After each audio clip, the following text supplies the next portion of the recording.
서울장신하고 여러분, 오늘 네 번째 강의 여러분과 함께 하려고 합니다. 오늘은 우리 복음전도 신학이라고 하는 주제로 공부하기로 했는데요. 여러분이 미리 예습을 좀 했으리라 생각하고요. 아무튼 지난 주간 실시간 스트리밍이 좀 어려움이 있어서 녹화해서 올리는 것으로 대체하기로 한 거 기억해 주시고, 오늘 강의에도 여러분 모두가 최선을 다해 주시기를 바랍니다. 그러면 시작하도록 하겠습니다. 잠깐 기도하겠습니다. 하나님 아버지, 저희들에게 은혜 베풀어 주셔서 이 어려운 때 전도학을 통해서 주님의 마음을 배우는 우리 학우들이 되게 하여 주시옵소서. 주님께 맡기며 예수님의 이름으로 기도하옵나이다. 아멘. 자, 오늘 우리 전도학 개론 네 번째 복음전도 신학이라고 하는 제목으로 같이 여러분과 함께 나누려고 합니다. 계속 제가 이 책의 부제가 굉장히 중요하다고 말씀드렸는데요. 이번 4강의 부제는 진리가 중요하다라는 것입니다. 진리라는 것이 우리에게 살면서 얼마나 중요한 것인지 알고 사는 사람도 있고 그렇지 못한 사람들도 있겠지만, 사실 신학생 정도 되시면, 또 우리가 정상적으로 신앙생활을 열심히 하는 사람들이라고 한다면 진리에 대해서 무관할 수 없다 생각합니다. 특별히 지금 우리 시대가 우리 기독교 복음이 갖고 있는 이 복음의 진리, 그 유일성에 대해서 많은 도전을 받고 있다라는 걸 알고 있는데요. 이러한 때 더더욱 우리가 진리에 대한 관심을 갖는 것은 중요한 일이고, 또 진리가 있을 때 사실 기독교 신앙에는 순교도 가능하다 하는 것을 여러분이 생각하면 좋겠는데요. 오늘 이 저자인 엘빈 레이드가 시작하면서 예로 든 예화가 하나 나오죠. 타지마할에 대한 전설입니다. 타지마할 많이 들어보셨죠? 세계 7대 불가사의 중에 하나로 꼽히기도 하는데요. 여러분 다녀오셨는지 모르겠지만 저는 한번 인도 단기선교를 통해서 다녀온 적이 있습니다. 바로 이곳이 타지마할인데요. 이 타지마할이라고 하는 곳이 어떤 것인지 아시죠? 사실은 거기에 화려해 보이는 건물이지만 묘입니다. 묘, 영묘인데요. 이 묘에 얽힌 이야기, 특히 전설을 책에서 다루고 있는데, 누가 등장합니까? 인도 무굴 제국의 황제 샤자한이라는 사람이 등장합니다. 샤자한을 좀 여러분에게 보여드리려고 하는데요. 자, 사진에 이건 그림이지만 당시의 사진이었기 때문에, 인도가 아주 왕성했던 그 제국 시대 중에 하나가 무굴 제국인데요.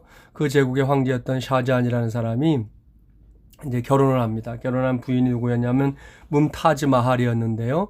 뭄타즈 마할이 안타깝게도 38살 이른 나이에 세상을 떠나게 됩니다. 그래서 샤자한이 그 세상을 떠난 자기의 부인을 애타는 마음으로 이 타지 마할을 이제 건설하게 되는데, 교재가 소개하고 있는 전설을 보면 분명히 이 자기 부인을 위해서 만들기 시작했던 이 영묘가 시간이 흘러가면서 이 샤자한이 건축에 너무 집중하게 돼서 결국은 마지막에는 그 안에 모셔두었던 자기 부인의 관마저 다른 곳에 내던져 버리고 계속해서 건축을 했다는 것이죠.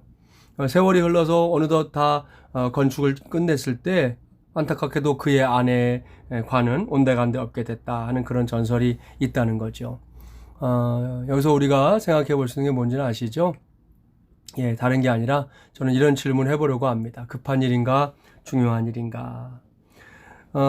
이 샤자한이 자기 부인을 위해서 이렇게 영묘로 아주 아름다운 건축물로 자기의 부인의 그 세상 떠남을 안타까워하고 또 부인을 기억하려고 했다는 것은 굉장히 참 중요한 일이죠.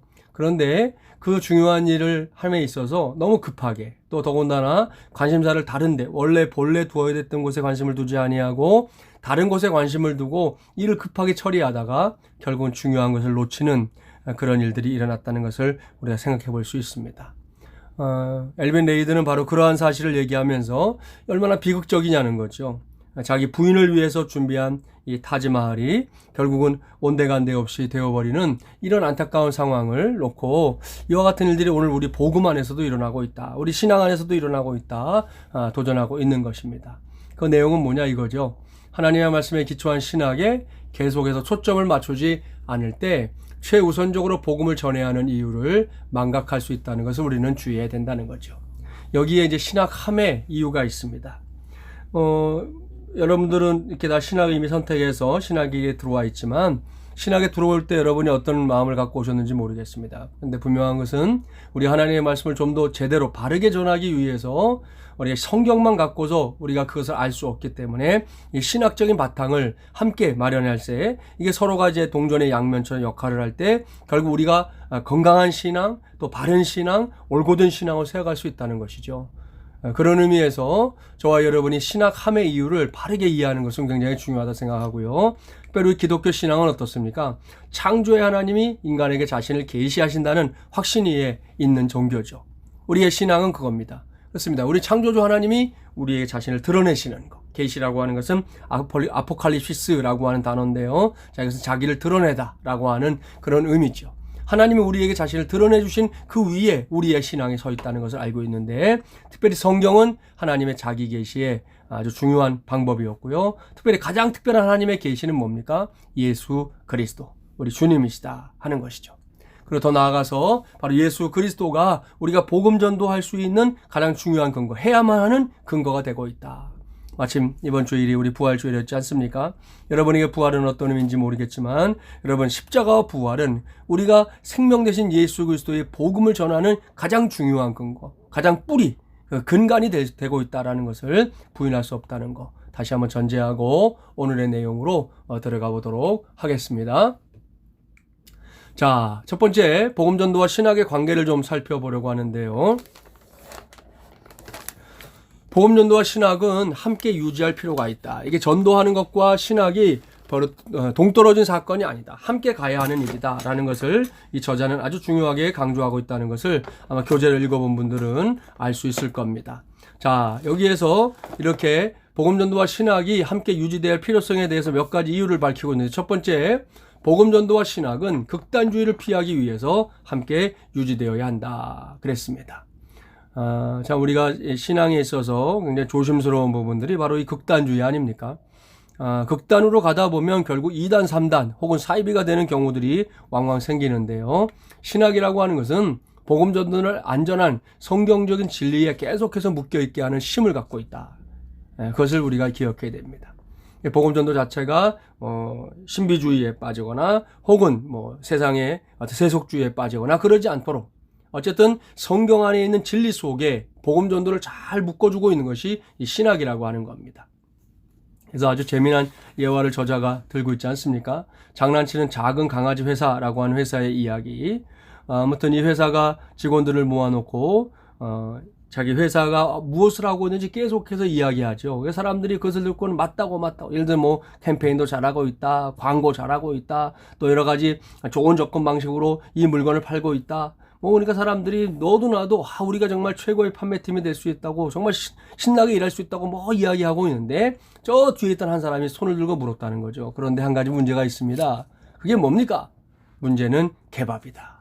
우리가 만들고 있는 이 개밥을 개들이 싫어한다. 그것을 이야기하고 있는 것이죠.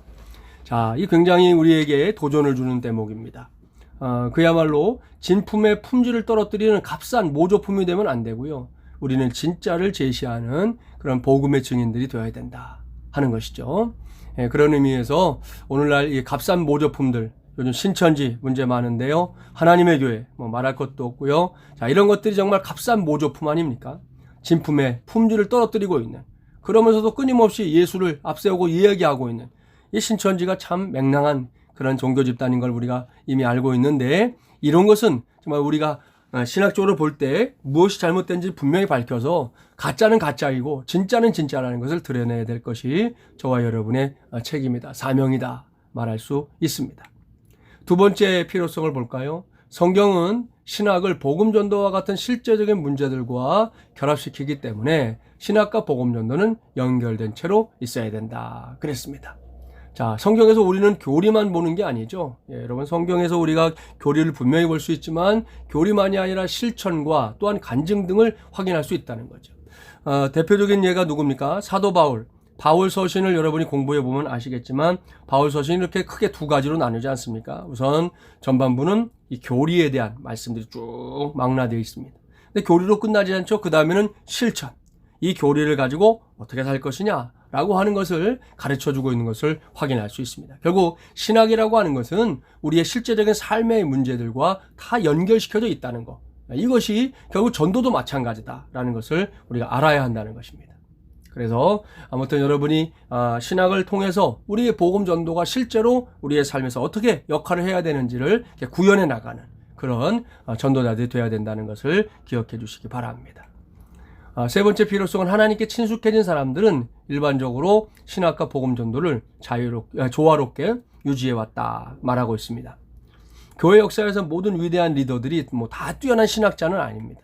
모두가 신학자는 아니었지만 그런 어떻습니까? 중요한 지점에서 하나님이 쓰신 사람들, 예를 들면 루터, 칼빈 이런 사람들은 굉장한 신학자들이자 동시에 활동적인 복음 전도자들이었다 하는 걸 확인할 수 있습니다. 우리 지난 시간에 우리 기독교 역사 속에서의 복음 전도에 대해서 우리 공부할 때 보셨죠? 마틴 루터나 칼빈은 본인들이 굉장한 당대뿐만 아니라 오늘까지 모든 역사를 통틀어서 정말 거장 중에 거장인 사람들인데 이 사람들은 신학자일 뿐만 아니라 스스로 개인 전도에도 굉장히 힘썼던 사람들이다 말씀드린 기억이 있습니다.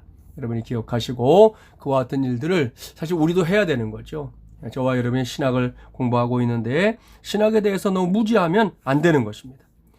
오늘날 우리가 많은 이단들에게 자꾸만 우리 교인들을 빼앗기는 이유가 뭡니까? 명확한 대답을 주지 못하기 때문이고 신학적인 바탕이 너무 미약하니까 결국 하나님의 말씀을 그들에게 제대로 전하지 못하는 그런 안타까운 형국에 놓여 있다는 것을 알 수 있습니다. 그런 의미에서 저와 여러분이 아무튼 신학자로서 또 신학자까지는 아니다 할지라도 신학을 하는 사람으로서 목회자로서 또 사역자로서 우리가 우리의 신학과 우리의 복음 전도의 그런 실제를 잘 연결시켜 나가는 그런 하나님의 종들이 되기를 바랍니다. 두 번째로 넘어가 보면 복음 전도와 위대한 교리라는 제목인데요. 자, 모든 교리가 복음 전도와 관계된 것은 아니죠. 교리가 얼마나 많습니까? 우리 아시는 대로 대소 요리문답 기억하시죠? 우리가 그 요리문답 안에 있는 많은 주제들, 그 교리들이 모두가 다 복음 전도와 관계된 것은 아니지만 그러나 우리가 전도를 함에 있어서 몇 가지 꼭 기억해야 될 교리들이 있다는 것이죠. 제가 이 교재를 보니까 이 부분에서 교재의 그 순번 매기는 게 조금 잘못되어 있습니다. 그래서 제가 따로 좀 순번을 먹였으니까 여러분이 그걸 참고하면 좋겠어요. 자, 첫 번째는 성경이죠. 자, 성경은 어떻습니까? 성경은 역사의 주인이 되시는 유일한 하나님의 특별한 자기 폭로다. 아주 재미난 표현을 썼어요. 하나님이 자기를 드러내신다. 이게 폭로라고 표현했는데요. 유일하신 하나님, 역사의 주인이 되시는 유일하신 하나님. 세상에 많은 종교가 있고 많은 신들이 있지만 그 신들은 허상이라는 거 우리는 이미 알고 있고 믿고 있고 고백하고 있는데요. 유일하신 하나님의 특별한 자기 폭로가 성경이다.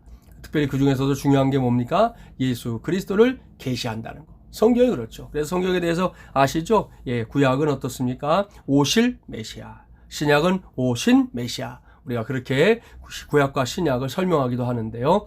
결국 이 구약과 신약을 흐르고 있는 핵심 그리고 처음부터 끝까지 한꺼번에 흘러가고 있는 하나의 주제는 뭐냐? 예수 그리스도 자신이시다. 이렇게 말할 수 있습니다. 그래서 성경은 믿음의 책으로 우리가 알기 원하는 모든 것을 말해주진 않습니다. 그러나 우리가 알 필요가 있는 것은 말해준다. 예를 하나 들어볼까요? 자, 여러분. 예수님이 이제 복음서에 예수님의 기록들이 나오는데 그 중에서 예수님 타고 가신 배가 풍랑을 만났던 기록이 있습니다. 그때 예수님은 배고물에서 머리를 베고 주무시고 계셨죠. 제자들은 나름대로 어부 출신들도 있고 하니까 자기들이 그 풍랑 만난 배를 어떻게든지 한국까지 잘 이끌어 가려고 노력을 했죠. 그러나 아무리 해도 도무지 해결할 길이 없었습니다. 자, 그 사건을 놓고 한번 생각해 봅시다. 우리가 생각할 때 어떻습니까? 저와 여러분이 탄 배가 풍랑을 만난다. 그건 얼마든지 그럴 수 있잖아요. 동의가 됩니다. 제 자신부터 그렇습니다. 제가 탄 배가 풍랑을 만나지 말란 법이 있겠습니까? 누가 그걸 이래라 저래라 말할 수 있겠습니까? 그런데 예수님이 타신 배가 풍랑을 만났다? 그건 좀 이상하죠. 그렇지 않습니까? 하나님의 아들이시고 온천한 만물을 다스리시는 전능하신 하나님 자신이시기도 한 예수님이 타신 배가 어찌해서 풍랑을 만나냐? 우리 굉장히 궁금합니다. 그런데 우리가 그것을 아무리 궁금해해도 그 본문은 우리에게 우리가 알기 원하는 것을 말해주지 않습니다. 왜 예수님이 타신 배가 풍랑을 만났나? 그건 말해주지 않습니다. 대신에 뭘 말하고 있습니까? 그 배 안에 예수님이 계시다는 것을 우리가 발견해야 된다는 거죠. 그러니까 우리가 이 저자의 말로 한다면 우리가 알 필요가 있는 need, 우리의 그 필요가 무엇인지를 알게 해준다. 제자들이 그제서야 깨닫죠. 자기들 힘으로 할 수 없다 생각하고 배고물에서 주무시고 있던 예수님을 흔들어 깨웁니다. 우리가 죽게 된 것을 돌보지 아니하십니까? 그때 예수님께서 일어나셔서 결국 바다야 잔잔하라 말씀하시고 결국 이 평안한 중에 그 배가 목적하는 항구에 도달하게 된 것을 볼 수 있습니다. 성경은 그런 책이라는 거죠. 여러분 이런 관점에서 구약과 신약을 쭉 읽어보십시오. 정말 하나님은 우리가 알기를 원하는 모든 걸 말해주진 않습니다. 뭐 말해주는 것도 있지만 모든 걸 말해주진 않습니다. 대신에 우리가 알아야 할 필요가 있는 것, 우리 인생의 니즈가 뭔지 그거에 대해서는 꼭 말해주고 있다는 거 기억하기 바랍니다. 그래서 성경을 읽고 그 위대함을 존중하는 것보다 더 많은 행함이 필요하다. 행함이 필요하다. 오늘 우리 시대 과제죠. 행함이 있는 믿음. 먼저 번에도 말씀드렸지만 우리에게 매우 필요합니다. 사람들은 성경을 살아야 한다. 라이브. 진짜 이게 라이브 지금 우리가 라이브 톡 했었지만 라이브. 성경대로 살아야 된다. 그런 의미입니다. 여러분 애양원에 한번 다녀오셨는지 모르겠지만 제가 저희 교회 식구들과 함께 역사기행 캠프로 해서 한번 다녀온 적이 있는데요. 그 애양원을 한번 떠올리는 분이 사랑의 원자탄 손양원 목사님 아닙니까? 여러분 이 손양원 목사님이 우리 나병 환자들을 위해서 이렇게 사신 것에 대해서 사람들은 손 목사님이니까 그렇게 하셨지 이렇게 하고 너무 쉽게 넘어가는 경향이 있는데요. 제가 그곳에 가서 그 애양형 교회 장로님을 통해 직접 들은 이야기입니다. 손양원 목사님이 서울에서 목회하시다가 그 여수까지 내려오시는 그 길에 하신 게 뭔지 압니까? 기도라는 겁니다. 기도. 그 당시에 뭐 차를 타고 가신 것도 아니고 육로를 통해서 걸어서 이렇게 이사를 내려가셨는데 내려오는 길 내내 기도했다는 겁니다. 하나님 아버지, 제가 이제 우리 우리 교우들을 만나게 됩니다. 그들을 만났을 때 그들을 정말 내 가족처럼 내가 정말 주님이 내게 맡겨주신 귀한 사람들로 내가 그들을 사랑할 수 있게 해주십시오. 그렇게 기도하면서 여러 날에 걸쳐서 여수까지 내려오셨다는 거예요. 그러고 났더니 그들을 만났을 때 그들을 부둥켜 안을 수 있었더라. 그것이 손양원 목사님의 고백이라는 겁니다. 이 목사님께서 교인들에게 제일 많이 강조한 게 뭔지 압니까? 여러분, 우리는 성경대로 살아야 합니다. 성경을 믿어야 하고 성경대로 살아야 합니다. 그렇게 많이 가르치셨다고 그 교회 장로님께서 직접 말씀해 주시더라고요. 이것이 바로 우리의 삶이라는 거. 저와 여러분이 기억해 주시고 우리는 성경을 살아야 된다. 성경대로 살아야 한다라는 것을 기억해 주시기 바랍니다. 사람이 믿음의 마음으로 성경에 다가가도록 압박을 받으면서 성경에서 복음 메시지를 선포하라는 명백한 암시와 명령들을 발견하지 못하는 것은 오히려 불가능하다는 거죠. 우리 성경에 다가갈수록 우리는 복음을 전하라는 압박을 받게 된다. 자, 그런데 역사적으로 볼 때 성경과 관련해서 가장 가슴 아픈 대목은 이거죠. 자유주의의 침투. 자유주의 침투가 성경의 권위에 있어서 근대 교회의 생명을 약화시키는 그런 결과를 낳았던 적이 있습니다. 제가 신학교에 처음 갔을 때, 86년에 신학교를 갔는데요. 그때에, 이미 그 시기는 지났지만, 그 당시에도 자유주의 그 신학이 신학교들 안에 굉장히 이렇게 틈타는 일들이 많았습니다. 특별히 제가 살고 있는 이 수유동 가까운 곳에 있는 한신대 같은 경우는, 그 당시에 이미 자유주의 신학이 완전히 장악하고 있었던 곳 중에 하나 아닙니까? 아무튼 그런 자유주의가 이 성경 안에 틈타면서 해석학, 그래서 본문 비평이라든지 이런 좋은 방법론들을 제시하긴 했지만 그 방법론 때문에 하나님의 말씀의 권위를 약화시키는 그런 결과를 낳게 됐다는 걸 알 수 있지만 감사하게도 오늘날의 교회는 그러한 신학적인 흐름을 따르지 않고 있다. 물론 진보적인 생각을 갖고 있는 교단들은 좀 다를지 모르겠지만 아무튼 우리 복음주의적인 이 교단에서는 절대로 이와 같은 자유주의적인 신학 방법론을 받아들이지 않고 있는 것이 오늘의 현실입니다. 성경에 대한 거 기억해 두시고요. 두 번째 이제 하나님에 대해서입니다. 자, 드루몬드는 말하기를 복음 전도는 인류학이 아닌 신학에서 시작한다. 아주 의미 있는 말입니다. 여러분, 복음 전도가 그래서 사람들에 대한 박애 정신으로 이루어지는 게 아니죠. 저 사람들을 긍휼히 여겨야 된다. 저들을 불쌍히 여겨야 된다. 저들에게 다가서 뭔가 섬겨줘야 된다. 이런 인류학적인 접근이 아니라 복음 전도는 하나님 편에서 시작하시는 일, 신론에서 시작되는 일이다라고 말할 수 있습니다. 그래서 복음 전도에 관한 대부분의 현대 서적들의 문제가 뭐냐 하면 하나님의 통치, 다스리심을 이야기하기보다는 사람들의 필요로 시작되는 잘못된 경향을 보인다. 그래서 언젠가 제가 한번 말씀드렸죠. 여러분, 교회가 문화센터 같은 것들을 하면서 전도하려고 한다든지, 혹은 카페를 통해서 전도하려는, 방법론적으로 뭐 그럴 수는 있지만, 그런 필요에 의해서 시작되는 잘못된 경향이 오늘날 그 복음 전도 현장에서 많이 벌어지고 있다는 겁니다.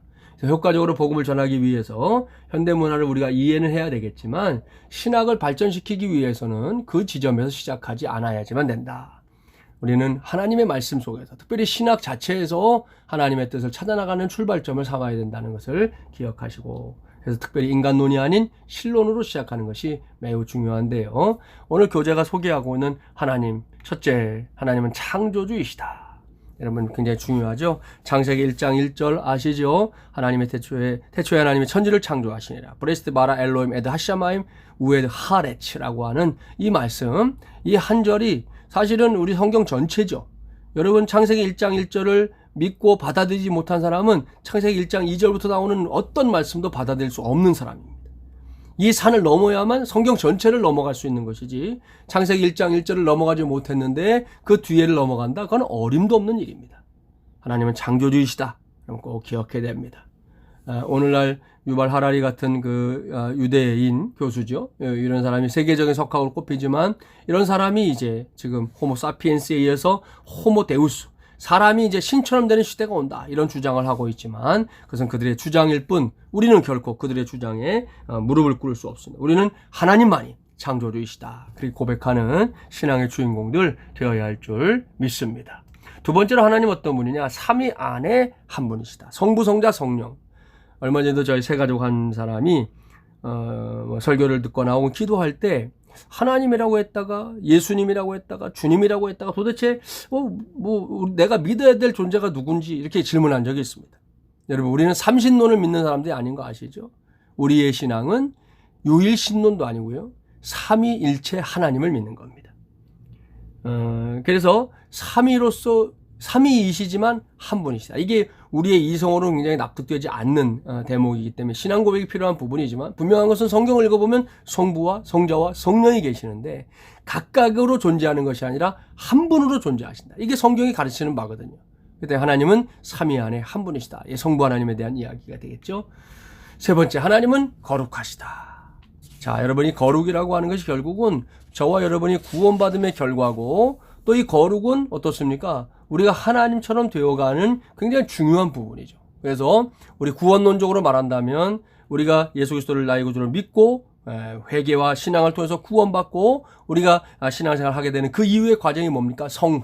성화죠. 거룩할 성자에 될 화자. 거룩하다가 아닙니다. 거룩하게 되어 가다, 이런 의미죠. 하나님은 거룩하신 분인데 우리가 그 거룩을 닮아가도록 해야 하는 것이 구원의 여정이다 라고 말할 수 있다는 것입니다. 네 번째, 하나님은 사랑이시다. 부인할 수 없는 사실이죠.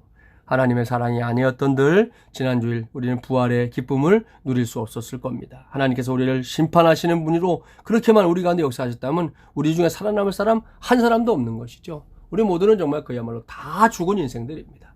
그러나 하나님은 사랑이시기에 우리의 죄를 용서하시고, 특별히 하나님의 아들을 보내셔서 우리 스스로 해결할 수 없는 죄의 문제를 완벽하게 해결하시고 우리를 구원하신 진정한 사랑이시다. 저는 여기에 더 보태서 하나님은 사랑의 눈이 먼 분이시다, 그렇게 생각합니다. 여러분, 그러니까 예수님을 보내시죠. 하나님의 사랑에 눈 멀지 않았다면 절대로 예수님 이 땅에 보내지 않으셨을 겁니다. 우리는 이와 같은 하나님의 말씀을 다시 한번 떠올려야 될 줄 믿습니다. 자, 세 번째 주제는 결국 그리스도입니다. 그리스도. 교재가 조금 이 부분 잘못된다면 세 번째 그리스도. 예수 그리스도는 인성을 가진 하나님이자 유일무이한 하나님의 독생자이시다. 여러분들이 이제 이 정도야 신학생 정도면 모르는 게 없겠지만, 다시 한번 정리정돈한 다는 생각으로 이 메시지를 같이 나누면 좋겠는데요. 특히 두 극단이 역사적으로 보면 있었습니다. 첫 번째는 가연설, 도세티즘을 주장했던 이들. 아시죠? 영주주의자들. 신성을 강조해서, 자, 영주주의자들은 이원론자들이었습니다. 육과 영혼 나눠놓고요. 육체는 악하고 영은 선하다. 그래서 예수님께서 세상에 오셨을 때는 이 육체 온 것이 아니라 예수님은 영으로 존재하셨고, 그럼 예수님의 육체는 뭐였냐? 그렇게 보였다. 가현설. 마치 도깨비 같이 보였다. 그런 의미였던 거죠. 신성을 강조하기 위한 주장이었습니다. 그런가 하면 둘째로 에비온주의자들은 또 예수님의 인성만 강조합니다. 그래서 예수님의 신성을 온데간데 없이 다 사라지게 하고 예수님 인간으로서의 예수, 그것만 강조했던 사람들이 에비온주의자들이죠. 그러나 이 두 가지는 다 극단적인 주장이고 또 성경적인 가르침이 아니다. 우리는 온전하신 하나님이고 온전한 인간이었던 예수 그리스도를 나의 주, 나의 하나님으로 믿고 섬기는 사람들인 줄 믿습니다. 그리스도의 사역은 어떻습니까? 동정로 탄생, 순결한 삶, 죽음과 부활, 천국에서의 통치, 재림, 그리고 영원한 통치까지 이 모두가 예수님의 사역이죠. 그래서 저는 개인적으로 복음이 뭐냐? 그러면 예수 그리스도의 삶 전부가 복음이다. 그렇게 생각합니다. 동정로 탄생은 뭡니까? 우리의 죄를 해결하기 위한 방편으로 우리가 똑같은 몸으로 세상에 태어나신 거 아니겠습니까? 순결한 삶은요, 하나님의 아들로서의 삶의 본을 보여주신 것이고, 죽음과 부활은 무엇입니까? 우리를 죄와 사단의 권세로부터 건져내기 위한 방법론이었고요. 지금도 우리 예수님은 왕적인 통치로 천국에서 이 땅을 다스리고 계시죠. 그리고 약속대로 오실 것이고 우리에게 영화로운 그 나라를 허락해 주실 것이다. 이 모두가 바로 우리가 믿는 복음이다. 기억해 주시기 바랍니다. 특별히 우리의 구원을 위한 십자가상에서의 그리스도의 사역이 중요한데요. 구원을 시킬 때 중요한 단어가 뭡니까? 대속. 우리의 죄를 대신 속죄하셨다. 우리에게 모든 걸 전가한 거죠. 우리의 죄를 예수님에게 다 전가시켜서 예수님을 십자가에서 완전히 죽게 하는 것으로 우리의 죄의 문제를 해결하신 하나님이시라는 겁니다. 그래서 구약의 제사법에 연결이 돼 있죠. 여러분, 피는 생명이고 피 흘림이 없이는 죄사함이 없다 하는 것이 이 구약 제사의 핵심인데 예수님이 이것을 담당해 주신 것이다. 기억하면 되겠습니다. 바울이 쓴 로마서 3장 21절부터 26절에 보면 십자가 사역의 의미를 정리하고 있습니다. 첫째, 구속은 종이며 자유를 판 사람의 개념을 지니고 있다. 구속한다라고 하는 것이 뭡니까? 자유를, 종이면서 자유를 판 사람.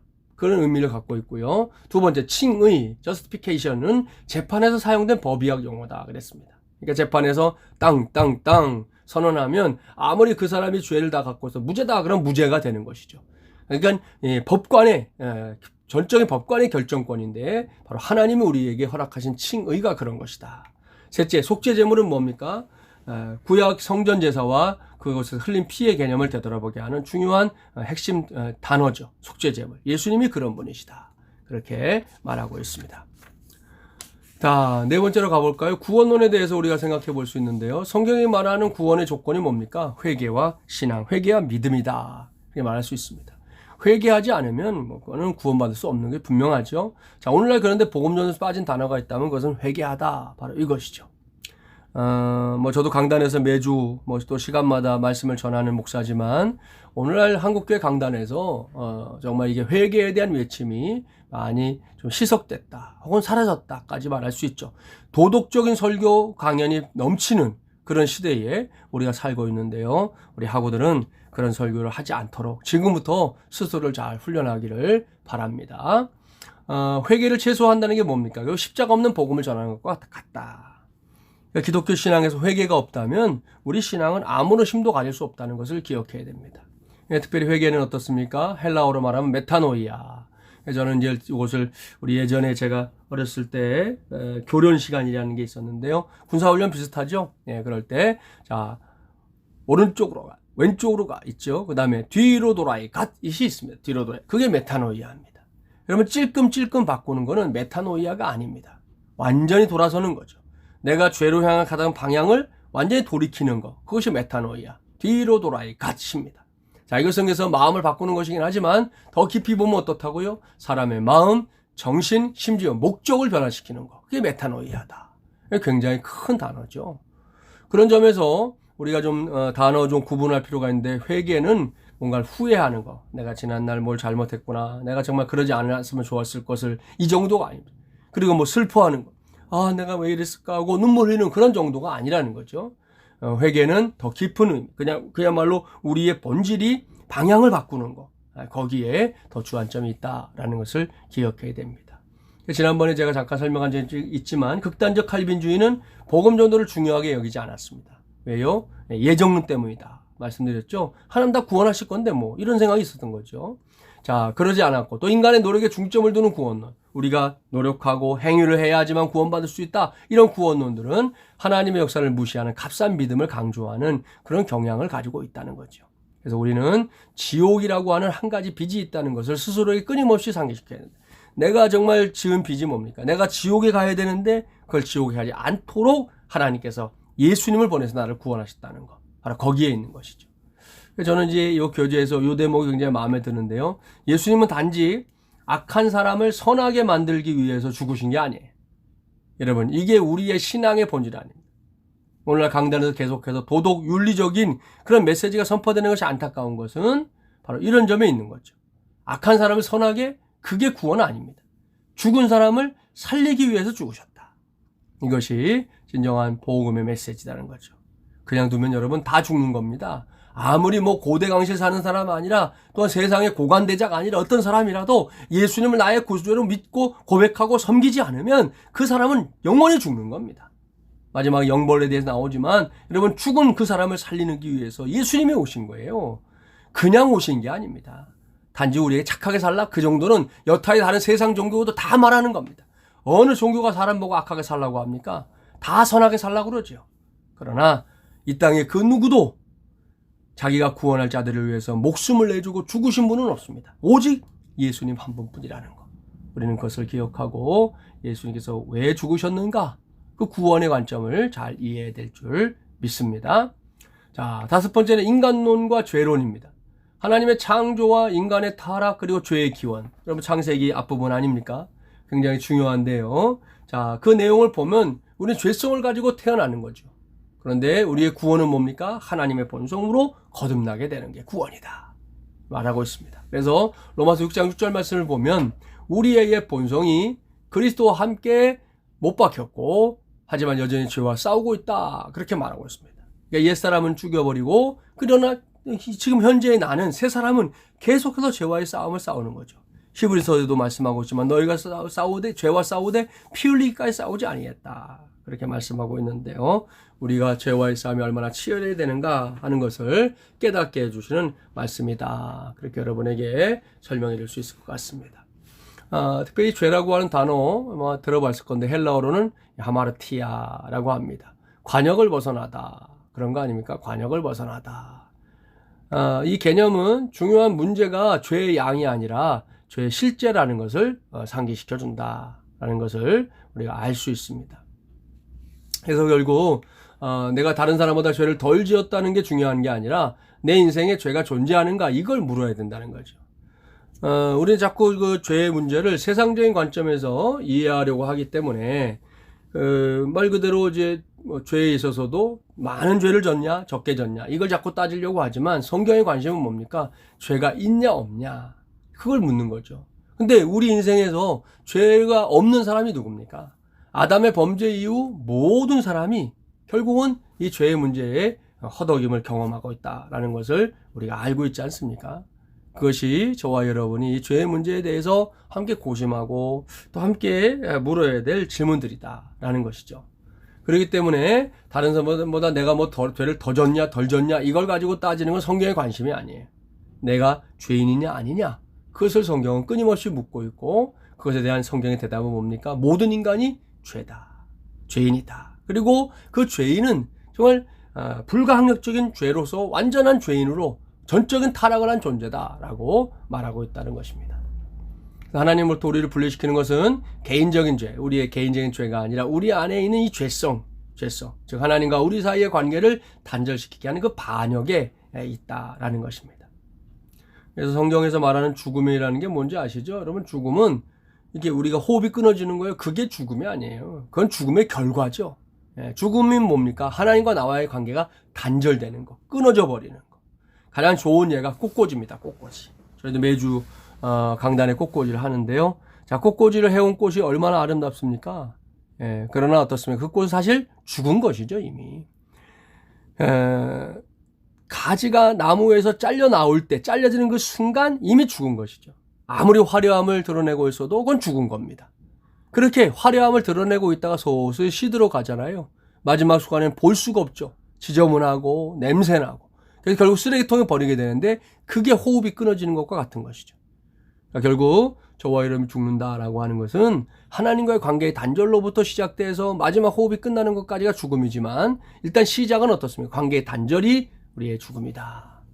그래서 저에 대한 다른 용어들도 보면 파샤라, 이제 구약의 단어들인데 파샤, 반역이죠. 아와. 그 다음에 의도적인 왜곡을 말하는 거예요. 라샤. 이것도 사악하게 행동하는 것이고요. 헬라어 성경에서 보면 이제 파라푸토마 죄고요. 파라바시스 범죄. 아세베이아 불경건 이런 걸 말할 수 있습니다. 그래서 아까 뭐 표정 얘기했지만 관역을 이렇게 벗어나는 거 이게 죄다라는 것을 다시 한번 명심해야 되겠습니다. 이 그림만 떠올려도 죄의 의미를 알 수 있죠. 예. 더 누가 관역을 잘 맞췄느냐, 뭐 이게 맞추지 못한 것들이 더 많잖아요. 이게 맞추지 못한 자체 그것이 죄다라는 것을 다시 한번 기억을 해야 되겠습니다. 자, 그 다음에 우리가 좀 보려고 하는 것은 교회론입니다. 교회론. 예. 여러분 교회에 대해서 어떤 생각을 갖고 있는지 모르겠습니다. 저는 개인적으로 중학교 3학년 때 친구 따라 이제 교회를 처음 가게 됐고요. 그때 당시만 해도 제가 어쨌든 명성의 4대 독자인데 저희 어머니가 뭐 특별히 불교 신자도 아니셨지만 때 되면 한 번씩 절에 가시는 뭐 우리 전통적인 그런 신앙을 가졌던 그런 분 중에 한 분이었기 때문에 저에게 교회를 가지 마라 이제 그랬던 세월이 있었습니다. 아무튼 교회 가면 뭐 불호령이 떨어지는 그런 때였죠. 그러다 친구 따라서 중학교 3학년 때 교회를 갔는데 아무튼 처음에 교회에 가서 느꼈던 그 느낌은 굉장히 따뜻한 거였습니다. 제가 우리 어머니가 제가 2살 되는 이제 혼자 되셔서 누님과 저를 키우셨는데 사실 어머니가 굉장히 이렇게 아버지 같은 어머니셨거든요. 근데 교회에 가서 만난 분들이 제게 이제 어머니 같은 역할들을 많이 해주셨어요. 교회에 제가 발을 담그게 되고 또 깊이 신앙생활을 하게 된 이유 중에 하나가 그래서 교회가 됐는데요. 여러분의 교회는 어떤 곳인지 모르겠습니다. 존 칼빈은 말하기를 교회는 크리스찬들에게 뭐냐 그랬을 때 어머니와 같다 그랬습니다. 하나님 아버지가 구원하시고 교회는 어머니 같은 마음으로 성도를 키워낸다는 것이죠. 의미 있는 비유라고 생각하는데 저와 여러분도 이 교회에 대한 분명한 신앙 고백이 있어야 되는데 중요한 건 이거죠. 복음 전도가 없다면 교회는 없어진다. 그렇죠? 제가 개척을 하고 나서 보니까 제가 개척을 할 때 이제 8년 전인데 그때 뭐 많은 분들이 얘기했습니다. 요즘 시대는 개척하면 안 된다. 개척하면 목사가 죽는다. 뭐 이런 얘기들 했거든요. 근데 제가 안 죽었으니까 그분들의 얘기가 틀린 거죠. 근데 지금도 여러분이 이제 앞으로 목회 관리에서 어떤 계획을 갖고 있는지 모르겠지만 지금도 여러분이 개척하라고 그러면 다 겁내는 분들이 태반입니다. 물론 뭐 쉽지 않습니다. 그러나 불가능한 건 분명히 아닌데 교회가 교회 되려고 하면 기성교회든 개척교회든 전도해야 된다는 거죠. 전도. 이번 주일 부활주일이었습니다. 부활주일에 여러분 교회는 어떤 일을 하셨는지 모르겠지만 요즘 코로나19 때문에 사실 많은 것들이 좀 어려움에 처해 있지 않습니까? 그래서 부활절도 제대로 지키지 못한 교회들이 뭐 태반이죠. 태반인데 그럼에도 불구하고 이번에 뭐 수도권에 있는 교회들이 지난 전주 대비 25% 정도가 더 현장 예배를 드렸다 그러는데요. 저희도 마찬가지 현장 예배 드렸습니다. 그리고 토요일 날 저희는 매년 이제 부활절 때 이렇게 계란전도 전교인이 하게 되는데 지난 토요일 날에도 1,500개를 삶아가지고 예년에는 그냥 이렇게 삶은 거에다가 포장만 살짝고 요즘에 서점에 가면 있는 그 비닐 포장 해가지고 이렇게 나눠줬었거든요. 근데 이제 지금 상황이 상황이니만큼 이번 주에는 어떻게 했냐면 지퍼백에다가 계란을 2개 포장해서 집어넣고요. 그 다음에 뭐 내일 이제 선거 때도 쓴다고 하는데 그 일회용 비닐 장갑을 집어넣어서 이렇게 전도 물품을 준비했습니다. 그리고 이제 주일날 저희 3부 예배 마치고 각자 전도를 하러 나갔는데 사실 전도하러 내보낼 때 뭐 개중에는 뭐 요즘 같은 때도 이런 전도 해야 되냐 이런 좀 불만의 소리가 없던 건 아닙니다. 그리고 또 가시는 분들도 목사님 이거 갔다가 이게 거절당하면 어떡하죠 이런 말들이 있었죠. 근데 여러분 놀라운 것은 나가서 저희가 이제 전도하면서 그 1,500개의 계란을 함께 다 나눴는데요.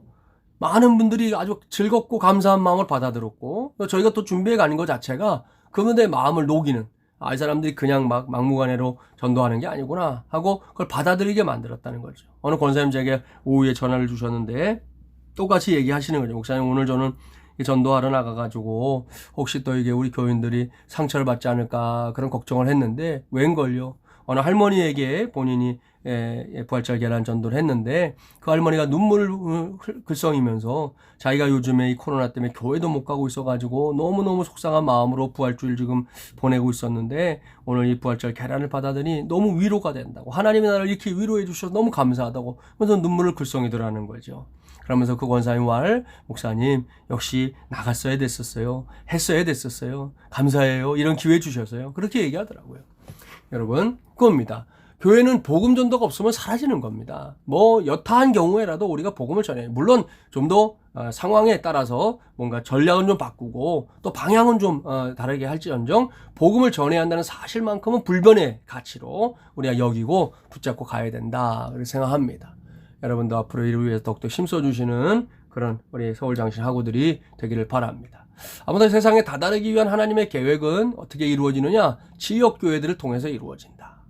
원래 교회들의 이름이 성경도 그렇지만 고린도 교회, 그렇죠? 예, 고린도 교회, 뭐 로마 교회, 이렇게 교회가 다 지역 단위로 교회 이름이 지어져 있지 않습니까?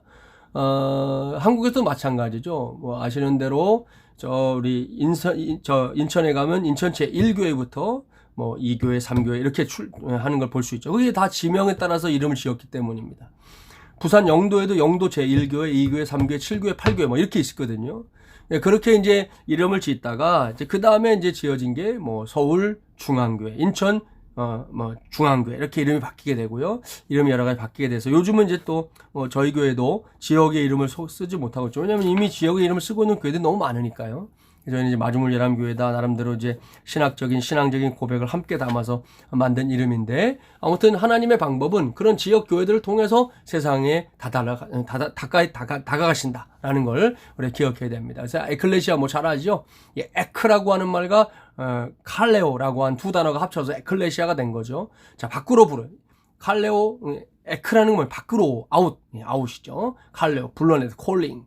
밖으로 불러내는 거. 그래서 부르심을 받은 자들이 교회다. 그래서 건물은 사실 교회라기보다는 건물은 예배당이죠. 저와 여러분 한 사람 한 사람이 교회고 우리의 모임이 교회입니다. 그러니까 우리 전도학개론 요 반도 결국은 교회다, 이렇게 말할 수 있는 것이죠. 이 교회라는 단어는 신약성에서 115번 사용되는데 그 중에 95번이 지역교회를 언급할 때 쓰였습니다. 그러니까 굉장히 빈도수가 높은 거죠. 나머지는 이제 일반적인 교회의 의미로 사용이 됐다라는 것을 알 수가 있고요. 그래서 이 교회라는 단어에 대해서 여러분이 좀 중요하게 여기고 존중하는 마음, 이런 것들이 필요하다 생각합니다. 그래서 뭐 교회 갈 때도 여러분 교회 간다, 뭐 예배 보러 간다, 이런 표현들 다 좀 바꾸자고 그러잖아요. 우리가 교회 간다라는 말과 예배 보러 간다는 같은 의미로 쓸 때가 많지만, 그럼 교회는 우리 한 사람 한 사람이 교회이기 때문에 사실 우리가 교회로서 존재하는 것에 대한 관심을 둬야 되는 것이고, 예배는 드리러 가는 것이죠. 하나님께 드리러 간다, 이런 좀 언어적인 표현들을 좀 바꿀 필요가 있다. 특히 한국 교회가 초창기부터 잘했던 게 뭡니까? 모이는 교회와 흩어지는 교회의 조화죠. 사도행전을 그런 관점에서 볼 수 있습니다. 사도행전을 보면 사도행전 7장까지 예루살렘 교회가 계속 부흥하고 성장하기까지 좋은데 그 복음의 방향성 자체가 안으로 향하고 있는 걸 볼 수 있습니다. 밖으로 흩어진 사람들에 대한 기록이 없거든요. 그러니까 모이는 교회로서만의 기능을 하고 있었던 것이죠. 자, 그랬다가 사도행전 7장에 무슨 사건이 기록되어 있습니까? 스데반 집사의 순교가 기록되어 있습니다. 그리고 8장에 넘어가면 그 순교 사건 이후에 결국 본격적인 박해로 인해서 사람들이 흩어지게 되는데요. 성경 말씀을 보니까 정확하게 이렇게 말하고 있죠. 흩어진 사람들이 복음을 전할세, 이렇게 기록되어 있습니다. 사도행전 8장에 보면 그렇죠. 결국은 이 모이는 교회, 흩어지는 교회. 그러니까 복음의 방향성 자체는 기본적으로 밖으로라는 걸 알 수 있죠. 이와 같은 방향성 안에서 하나님 원하시는 교회는 세워져 가는 것이다, 그렇게 말할 수 있습니다. 그래서 복음 전도를 방해하는 교회론들을 좀 볼 수 있는데요. 몇 가지를 좀 설명해 볼 수 있을 것 같아요. 첫째는 지역교회가 세상에 닿으려는 하나님의 계획을 잊어버리는 거. 그러니까 지역교회의 가치를 좀 무시하는 경향들이 어디에 있습니까? 선교단체들이 그랬죠. 요즘은 좀 그래도 많이 나아졌는데, 한창 선교단체가 그 힘을 가지고 성장해 갈 때 선교단체들이 지역교회를 굉장히 소홀히 여겼던 그런 일들이 많았습니다. 파라처치라고 하는 말 들어봤을 겁니다. 그래서 교회 밖에 존재하는 이 단체들이 교회를 이제 좀 제치해놓고, 그래서 심지어 주일에 청년들을 교회로 보내지 않고 자기들의 센터로 불러 모으는 이런 일들. 그래서 결국 목회자들과 선교단체가 굉장히 반목하는 그런 이유가 됐던 적이 있었죠. 이게 복음 전도를 방해하는 잘못된 교회론이다. 여러분, 교회는 마태복음 16장에 기록되어 있지만 예수님께서 내 교회를 세우겠다 말씀하신 겁니다. 그걸 함부로 교회가 있어야 된다 말아야 된다, 이것은 누구도 말할 수 없는 것이죠. 그건 오로지 하나님만의 결정인데, 하나님은 교회를 분명히 하나님의 도구로 쓰길 원하신다는 거 알 수 있습니다. 두 번째는 교회를 무관한 것처럼 보는 거. 그래서 교회에 대한 반감, 요즘 우리 사회에서 많이 볼 수 있는데, 사실 이것도 굉장히 언론의 좀 잘못된 그런 보도 태도, 이런 것들을 볼 수 있죠. 주일 예배를 드리는 것에 대해서도 강행이니 중단이니 이런 표현들을 쓰는 것 자체가 굉장히 잘못된 것이다. 저도 개인적으로 그렇게 생각하는데요. 아무튼 교회가 가지고 있는 좀 약점들, 잘못하고 부족했던 점도 있지만, 그거로 인해서 그때 교회를 아예 어떤 존재 자체에 대해서 좀 무시하는 것은 잘못된 생각이다 라고 생각하고요. 세 번째가 또 참 우리 안타까운 내용이지만, 거대 건축 지향의 희생자들, 그러니까 교회를 사람이 아닌 건물로 보는 거. 그래서 교회 건축 지상주의에 좀 빠져 있는 그런 경우도 있지 않습니까? 저기 판교 쪽에 가면 굉장히 큰 교회가 있었는데, 그 교회가 안타깝게도 너무 많은 재정으로 교회를 지어놓고는 제대로 쓰지도 못하고 빼앗겨 버리는 그런 안타까운 일들이 우리 사회에서도 있었는데, 아무튼 이 거대 건축 지향을 하는 거 요즘은 더 어려운 시대라 생각합니다. 저희도 이제 한 10주년이 되면 교회를 좀 움직여 볼 생각을 하고 있는데요. 그냥 우리의 분수에 맞게, 우리의 처지에 맞게 성도들이 너무 짐이 무거워서 교회를 떠나고 싶어 한다. 이건 잘못된 것이죠. 어떤 경우라도 그건 잘못된 것이다 생각합니다. 그래서 이런 것들이 이제 교회론을 좀 제대로 된 교회를 방해하고 있다 말하고 볼 수 있고요. 그 다음에 네 번째, 성경적이지 않게 성직자와 평신도를 엄격하게 구분하는 거. 성경은 분명히 그렇지 않죠. 예. 네, 우리가 이게 카톨릭의 그 시대를 겪으면서 지난번에 설명한 적이 있지만, 이게 이제 카톨릭 쪽에서 성직자와 평신도를 구분하기 시작했던 게 지금까지도 이렇게 흘러오고 있고, 아시는 대로 고옥하는 목사님께서 평신도를 깨운다라는 운동을 열심히 하다가 이제 세상 떠나셨는데, 그래서 한국교회 내 많이 분위기가 바뀌긴 했지만, 여전히 평신도들은 자기들 성직자들이 아니기 때문에 좀 이렇게 소극적으로 혹은 뒷전에서 뒷짐지고 있으려고 하는 그런 경향이 강하고요. 또 성직자들 입장에서 목회자들은 또 우리가 주도해야 된다라는 생각이 너무 강해가지고 또 성도들을 위해 군림하거나 성도들 앞에 좀 좋지 못한 모습을 보일 때가 있는 게 사실이지 않습니까? 이것은 좀 성경적이지 않은 것이죠. 성경은 함께 연합해서 동역해서 사명을 감당하도록 되어 있다라는 것을 알 수 있습니다. 다섯 번째, 때때로 건강하지 않고 비성경적인 교제를 강조하는 그런 교회론들. 그러니까 인간적인 교제, 그냥 친목회처럼. 여러분, 이 교회 안에 있는 모임들이 친목단체가 되면 그때부터는 이게 골치 아파집니다. 교회 안에 있는 모든 조직은 그 거룩한 조직, 영적인 조직이 되어야지, 세속적인 조직이 되면 결국 그 조직 때문에 교회가 어려워지죠. 한국 교회에서 이렇게 이름만 대면 알 수 있는 그 교회는 담임 목사님이 목회하시면서 어떻게 했냐면, 부목사님이 새로 오면 제일 먼저 첫 번째 주는 사명이 뭔지 압니까? 자기가 맡은 교구 안에 사조직이 있는가 없는가, 그걸 찾아내는 겁니다. 그리고 있으면 그 사조직을 깨는 거죠. 예, 그런 사조직들이 결국 교회의 건강성을 잃어버리게 만드는 그런 통로가 될 때가 너무 많기 때문에 그 목사님도 그런 방법을 쓰고 있는 것이죠. 그러니까 인간적인 교제에 빠지는 그런 교회가 되면 안 된다. 이런 잘못된 교회론 속에 빠졌다가는 결국 교회를 망치는 결과를 가져오게 된다는 것을 다시 한번 좀 상기해야 되겠습니다. 그 다음에 이제 종말론에 왔네요. 꽤 많이 왔는데요. 1970년대 미국은 이 예수운동, 지저스 무브먼트와 관련된 종말론적 열기에 빠진 적이 있었습니다. 이거는 미국만 아니라 복음이 전해진 곳곳에 종종 이제 가끔 일어나는 일들인데요. 우리나라도 마찬가지죠. 다미선교회라고 기억하십니까? 성결교회 이장님 목사를 중심으로 1992년 10월 28일이 종말의 날이다 해놓고 사람들을 굉장히 많이 현혹했죠. 그 당시에 이제 그 이장님 씨가 내세웠던 그 아이들이 있습니다. 그 아이들이 직통계시를 받는다. 성경 어디에도 없는, 신학적으로 용어도 없는 그런 직통계시라는 말을 만들어가지고 그 당시 제가 기억하고 있는 게 있는데, 그때 제가 전도사였는데 아무튼 참 황당한 일들 많았는데요. 그 중에 하나가 이장님 씨 그 책에 나오는 얘기인데, 어느 박모군이라고 한 애였던 것 같은데 그 친구에게 자기가 들은 얘기를 하는 겁니다. 이장님 씨는 명색이 성결고 신학을 공부한 목사 아닙니까? 근데 그 아이가 그러더라는 겁니다. 예수님이 다시 오시는데 이제 재림하시는데 폭포를 타고 오신다 그러더라는 거예요. 그러니까 이장님 씨가 물었다는 거죠. 아니 성경을 보면 예수님이 구름 타고 오신다고 그랬는데 왜 너는 폭포를 타고 온다고 그러냐? 네가 잘못 본 거 아니냐? 그랬더니 그 아이의 설명이 기가 막힙니다. 나이아가라 폭포 아시죠? 혹은 뭐 세계적으로 유명한 폭포들, 빅토리아 폭포 이런 데 가보면 이 폭포수가 굉장히 크게 떨어지면서 이제 옆에 운무가 생기잖아요. 예. 그걸 말한 것이다라는 거예요. 그래서 이장님 씨가 무릎을 치면서 옳거니 정말로 이 아이가 계시를 받는 게 맞구나 생각하고 그 아이를 더 많이 지지하게 됐다. 그런 글을 하늘문이 열린다라고 하는 책에서 이장님 씨가 쓰고 있습니다. 참 어처구니 없지 않습니까?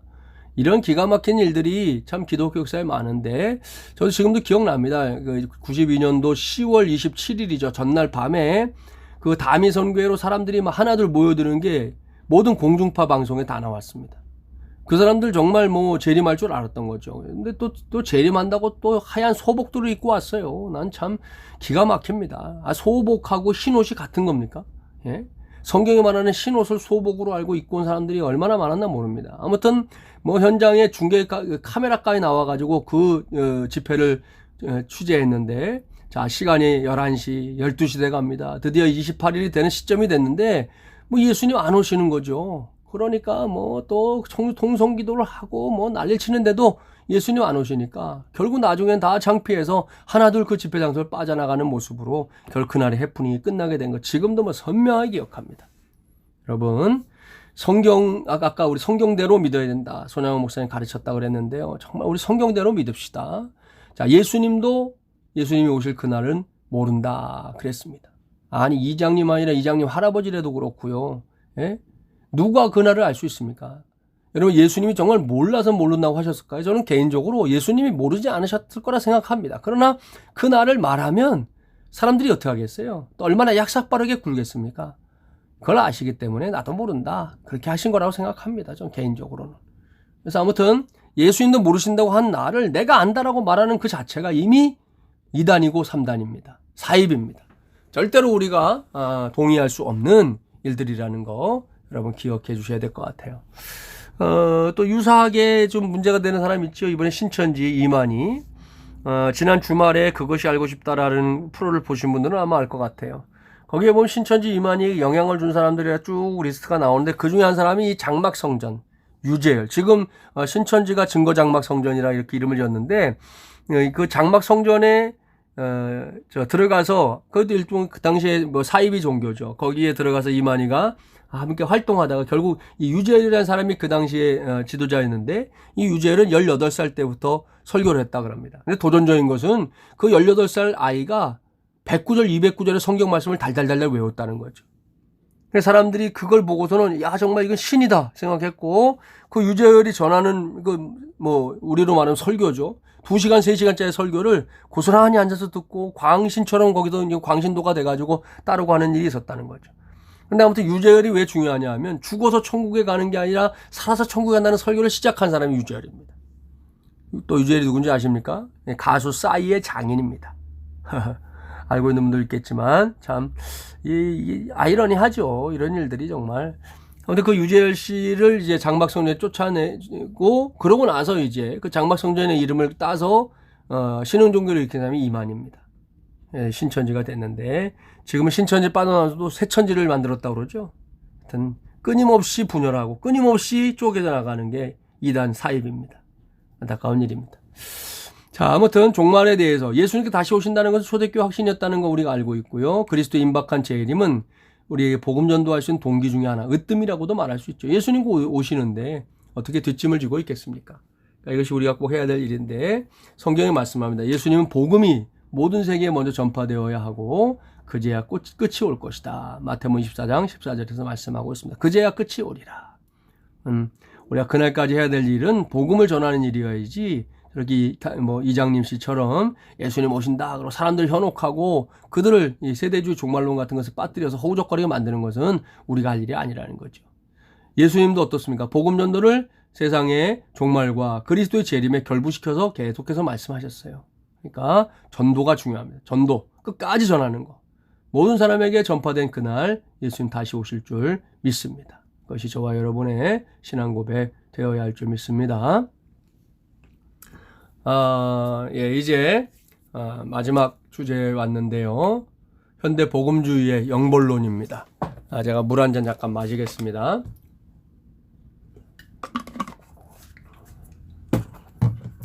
자, 우리 현대 복음주의가 이 영벌, 영원히 벌받는 것에 대한 문제죠. 그걸 어떻게 이야기하고 있는가? 우리 시대 복음주의 교회의 가장 기만적으로 파괴적인 변화는 신의 징벌에 관한 성경적 교리의 재해석입니다. 하나님이 어떻게 벌 주실 것이냐 하는 성경에 대한 해석을 다시금 하고 있는데요. 근세에 어떻습니까? 절대적인 진리에 대한 확신에서 도덕적이고 신학적인 상대주의로의 급진적인 이동의 결과다. 그렇게 말할 수 있는데요.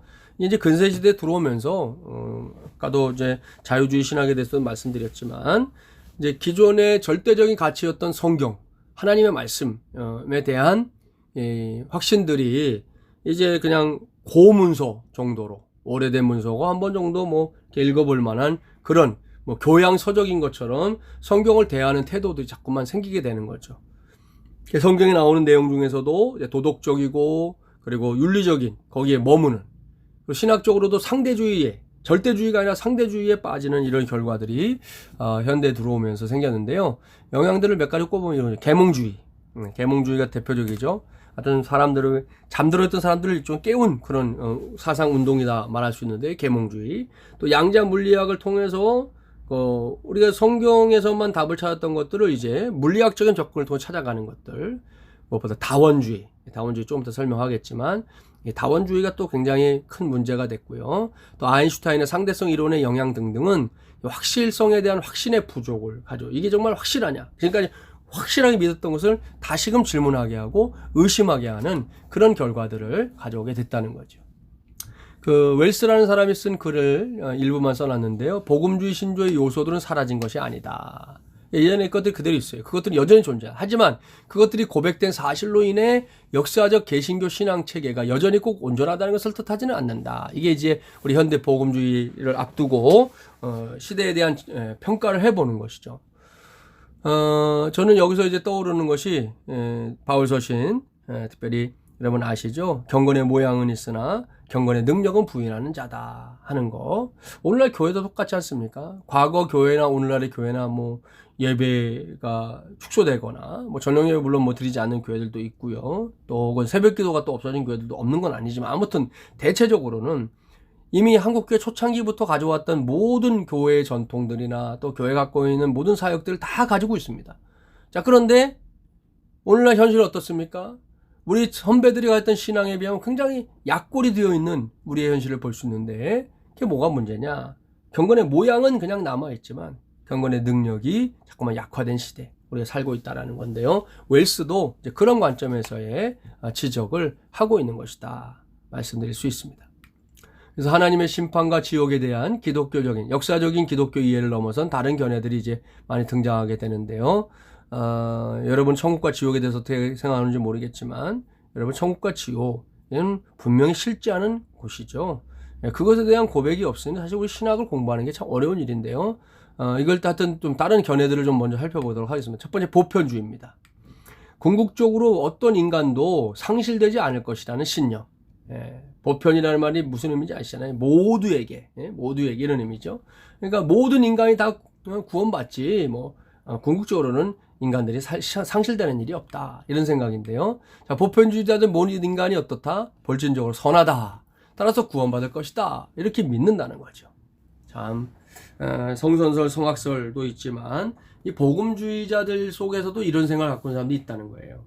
참 우리 시대의 복음이 얼마나 우리에게 참 어려운 시대가 됐나 생각하지 않을 수 없는데요. 그런가 하면 이제 그리스도의 죽음도 반드시 필요하긴 하지만 그 죽음이 모든 인간, 모든 시대를 위한 것은 아니다. 이런 주장도 있습니다. 뭐 그 시대를 위해서는 필요했는지 모르겠지만 뭐 우리까지 뭐 필요한 건 아니다. 이런 생각들을 한다는 거죠. 보편주의 초기 형태는 어땠냐면 인간의 선함을 강조하고요. 또 인간이 너무 선해서 하나님이 저주하지 않으신다. 이런 주장까지 하고 있습니다. 제가 전에 미국 교회 좀 가서 뭐 집회한 일이 있었는데요. 거기 갔다 제가 깜짝 놀란 것은 미국에 있는 성도들, 미국 신자들이 천국은 믿는다는 거예요. 천국이 있다고 믿는데요. 근데 지옥은 믿지 않는다고 합니다. 참 웃기는 얘기죠. 바로 이런 생각입니다. 보편주의. 예? 보편주의. 천국에 대한 것은 굉장한 신뢰를 하고 또 흠모하고 가고자 하고, 근데 지옥은 생각하지 않는다는 거예요. 예? 참 아이러니한 일인데 이것은 뭐 성경적으로 봐도 절대로 뭐 바른 주장이 될 수 없는 것이죠. 또 최근에는 이게 하나님이 너무 이제 선하셔서 인간을 저주할 수 없다, 이런 주장까지 펼치는 단계에 와 있습니다. 마치 모든 사람이 구원받은 것처럼 사는 교회의 실제적인 보편주의가 더 위험하다. 오늘 전도를 잘 안 하는 이유 중에 하나죠. 사람들이 그냥 뭐 두려워서도 안 하기도 하고 혹은 무관심해서 안 하기도 하는데, 이런 것들이 사실 굉장히 오늘날 문제거리가 되고 있다라는 것을 우리가 염두에 둬야 되겠습니다. 두 번째는 다원주의입니다. 다원주의. 다양한 종교적 전통에 의해서 구원을 이룰 수 있다, 이런 생각인데요. 제가 한번 그림을 그려봤어요. 네, 이겁니다. 자, 이게 산이라고 좀 그림을 잘 못 그렸는데, 자, 산이죠, 산. 예, 산인데 산의 정상을 올라가는 겁니다. 저 정상을 이제 구원이다, 이렇게 말하는데요. 자, 실제로 우리가 등산을 가보면 알 수 있지만 그 정상에 올라가는 길이 A 코스 하나만 있는 건 아니죠. 예, A 코스도 있고 B 코스도 있고 C 코스도 있습니다. 뭐 A 코스로 가면 코스가 어떻게 어디 거쳐 가고 얼마간이 걸린다. 또 B 코스로 가면 어디를 거쳐서 얼마간이 걸린다. 또 C 코스로 가면 얼마 시간이 걸린다. 뭐 이런 것들이 이제 소개돼 있잖아요. 자, 이것이 오늘날 다원주의가 주장하는 신앙입니다. 구원은 우리가 정상에 올라가는 건데, 뭐 예수를 통해서 구원받으러 올라가든, 뭐 부처를 통해서 올라가든, 마호멧을 통해서 올라가기만 하면 될 거 아니냐, 뭐 이런 생각을 갖고 있는 것이죠. 이것이 이제 다원주의의 모습인데, 이건 사실 성경적인 건 절대 아닌 거라는 거 아시죠? 예, 우리 사도행전 4장 12절 말씀을 붙잡는 사람들입니다. 천하 인간의 구원을 얻을 만한 다른 이름을 우리에게 주신 일이 없다. 예수 이름 외에는 없다. 성경이 말씀하고 있습니다. 이 말씀이 없다면 우리도 뭐 그렇게 생각할 수 있을 거예요. 요즘 뭐 가톨릭이나 불교는 서로가 왕래까지 하면서 뭐 이제 초파일되면 가톨릭식에서 축하해 주고요. 또 성탄절 되면 불교 쪽에서 축하해 주고 뭐 이런 일들이 다반사로 일어나지 않습니까? 그리고 기독교, 우리 개신교는 굉장히 편협한 신앙인 것처럼 말하죠. 근데 여러분, 진리가 두 개, 세 개일 때는 그래도 돼요. 그러나 하나일 때는 죽자 사자 지키는 겁니다. 뭐 다른 길이 없으니까요. 그렇게 지켜내는 것이 진리다라는 것을 우리는 기억해야 되겠습니다. 아무튼 이 존 시크라고 하는 사람은 그리스도 중심주의에서 하나님 중심주의로 이동해야 한다 하는 신학의 코페르니쿠스적인 혁명을 말할 정도입니다. 그리스도가 중요한 것은 우리의 구원과 관련되어 있고 또 유일한 구세주이기 때문인데, 자, 하나님 신론에다 놓고 어떤 신적인 존재들을 다 구원자의 반열에 두자 하는 그런 주장을 하고 있는 것이죠. 이건 뭐 우리가 절대로 받아들일 수 없는 오늘날 매우 잘못된 가르침이다라고 말할 수 있습니다. 자, 이제 세 번째는 지옥이 또 다른 저주에 불과하다는 주장이 있습니다. 그래서 뭐 우디 알렌은 말했습니다. 지옥은 교통체증 때의 맨하탄이다. 여러분, 우리도 뭐 걸핏하면 뭐 지옥에 대해서 쉽게 얘기하잖아요. 뭐 사는 게 힘들면 아우 사는 게 지옥이야 뭐 이렇게 말하잖아요. 그런 지옥이 인생의 어떤 저주인 것처럼 표현되는 경우들이 왕왕 있다는 거죠. 이건 뭐 해외에도 국내에도 많습니다. 그런데 성경을 우리 잘 봐야 되죠. 성경에 보면 헬라어 성경 신학에 게헤나, 지옥을 사용한 단어 12번 사용되고 있고요. 또 그 앞에 이제 에르테날, 영원한이라고 하는 이 단어가 천국과는 64번, 지옥과는 7번 사용되고 있습니다. 영원한 천국, 영원한 지옥, 이걸 말하는 것이죠. 그러니까 성경은 분명히 우리의 삶의 어떤 심겨움을 지옥이다 이렇게 말하고 있잖아요. 실제적인 장소, 실제적인 곳이 있다라고, 실제한다라는 것을 강조하고 있다는 것이죠. 자, 영혼 소멸론이 또 있는데요. 이런 겁니다. 모든 사람은 부활하지만 뉘우치지 않는 사람들은 결국 소멸할 것이다. 영혼 불멸이 아니라 소멸입니다. 소멸.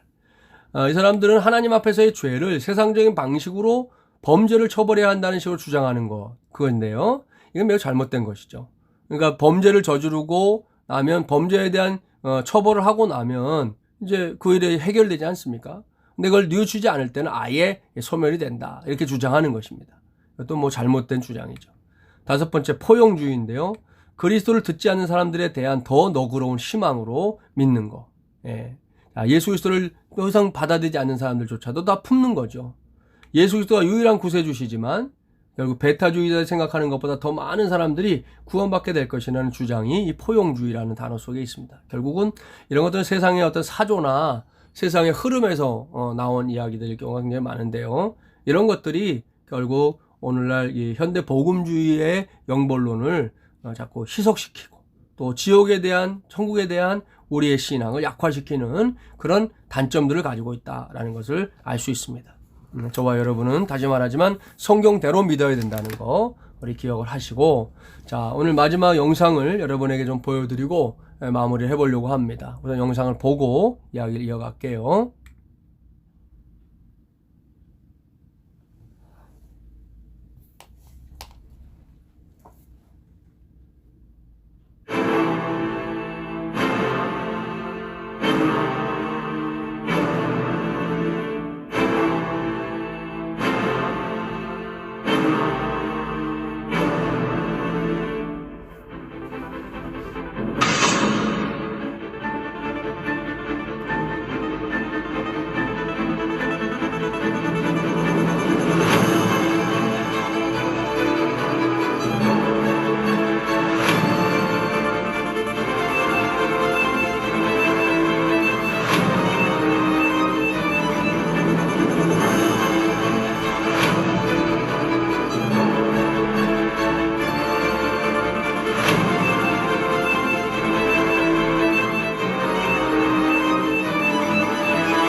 예, 잘 보셨죠? 네, 고 이병철 회장님, 아시는 대로 삼성과는 불교 신앙으로 아주 똘똘 뭉쳐진 그런 집안 아닙니까? 근데 이병철 회장님이 세상 떠나기 전에 저렇게 많은 질문을 갖고 있었다는 거죠. 특별히 우리 하나님에 대해서, 우리의 구세주신 예수 그리스도에 대해서, 죄에 대해서, 또 천국과 지옥에 대해서 본인 스스로가 굉장히 많은 의문을 가지고 궁금해했습니다. 그래서 아무튼 뭐 신부님 한 분을 만날 예정이 되어 있었는데, 여러분, 사람에게 내일 일은 아무도 모르는 겁니다. 여기에 우리가 또 복음을 전해야 될 이유가 있는데요. 나중에 전한다? 훗날 전해보겠다? 그런 거는 아무 의미가 없습니다. 고 이병철 회장님을 좀 더 일찍 하나님께서 정말 만남의 기회를 주셨다면 얼마나 좋았을까 하는 아쉬움이 들 정도로요. 좀 더 이분이 마음을 먹고 좀 더 일찍 기독교 복음에 대해서 관심을 가졌더라면 저렇게 허망한 죽음으로 끝나지 않았을 텐데. 그리고 또 삼성 가문이 이병철 회장님의 회심으로 지난번 집단 개종 말씀드렸지만 모두가 다시 한번 하나님 앞에 설 수 있는 그런 기회였을 터인데 그걸 놓치게 된 것이 너무 안타까운 마음입니다. 아무튼 오늘 뭐 잠깐 보았던 영상에 나오는 것처럼 저와 여러분이 복음 전도와 이 신학, 이 두 가지가 어떻게 조화를 이루어야 하는가. 자, 저런 질문들을 가진 사람들에게 여러분 그냥 무조건 믿어. 여러분 믿어요. 믿으면 구원 받아요. 예수 믿으면 전당 가요. 이렇게만 얘기해가지고 끝나는 건 아니라는 거죠. 결국 우리가 그들에게 복음에 대해서 설명할 수 있어야 되고, 또 근거를 제시할 수 있어야 되고요. 그 근거를 성경적으로 또 신학적으로 함께 이렇게 제출할 수 있고 이야기할 수 있을 때 사람들이 이제 나도 하나님을 믿어야 되겠구나, 나도 예수 그리스도를 구세주로 고백해야 되겠구나 하는 생각을 갖게 되고, 그 고백 안에서 승리하는 뿐만 아니라 또 무엇보다 구원받는 위대한 역사들이 일어나는 것입니다. 그런 점에서 저와 여러분은 앞으로도 이 복음에 대한 설교를 얼마나 잘 준비해서 어떻게, 어떤 곳에 누구에게 전할 것인가 관심을 가져야 될 주제입니다. 기억하시고, 자, 이번 주간 오늘 이제 화요일인데요. 오늘 미리 올려드릴 겁니다. 그리고 목요일 날은 저희가 1시에 따로 모이지 않겠습니다. 질문할 게 있다든지 그러면 여러분이 올려주시기 바라고요. 학교 공지에 따르면 5월 1일까지 영상 수업을 계속 하라고 하고 있어가지고요. 자, 우리가 목요일 수업으로 치면 다음 주 한 번 더 영상 수업 하고요. 그 다음 주는 이제 공휴일이기 때문에 한 주는 또 우리가 휴강을 하게 될 겁니다. 그래서 다음 주에 다시 한번 또 영상 만들어서 여러분에게 올려놓는 것으로 하겠습니다. 아무튼 여러분 모두 지금 코로나19 때문에 어려운 상황이지만 감사하게도 지금 부활주일 전에 조금은 수그러들게 해주셨고, 또 오늘까지도 지금 수그러듦이 계속 진행되고 있습니다. 감사할 일인데, 아무튼 우리가 기도하는 가운데 또 속히 오프라인에서도 만나게 되기를 바랍니다. 그러면 오늘 이 수업에 참여한 모든 분들을 주님의 이름으로 축복합니다. 여러분이 참 훌륭한 복음 전도의 증인들이 되기를 주님의 이름으로 축복합니다. 다음 주에 다시 만나겠습니다. 안녕히 계십시오.